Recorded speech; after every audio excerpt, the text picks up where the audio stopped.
I'm sure some of my listeners think I'm overemphasizing God's military side of him, or don't even realize at all that the God of the Old Testament and the New Testament, who are one and the same, is also a God of war, and forgetting that we are literally in a war and have been since our great-grandmother ate of the fruit in the Garden of Eden.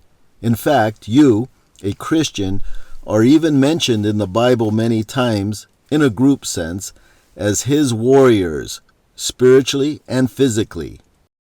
God refers to himself 240 times in the Bible as the Lord of hosts. Of course, this Old English word hosts tends to be obscure in today's language, but it means armies. So literally the term Lord of hosts means God of armies, and often the word God in Hebrew is actually his name Yahweh, YHVH. You can't get more militaristic than that.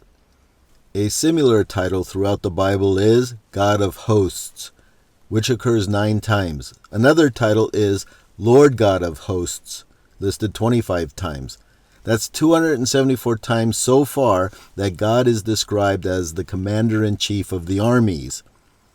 For those of you who know the Old Testament well, you might state that the armies God's talking about are the angels, and you'd be correct. But this doesn't get us humans off the hook from being a soldier. For we all know perfectly well that God gave us operations orders, Ephesians 6:11, to put on the full combat gear of God and keep it on until the war is over. And it ain't over yet. Even if the rapture were today, there will still be 7 years of tribulation until the final battle. And that's where you fit in.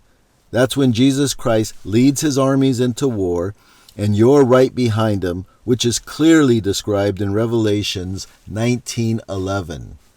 He judges and makes war. In case you're wondering, you're in verse 16. Take the time to look it up, Revelation 19:16.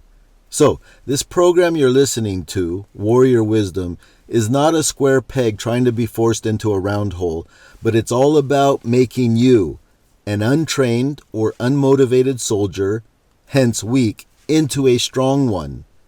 Until the next mission briefing, weak made strong.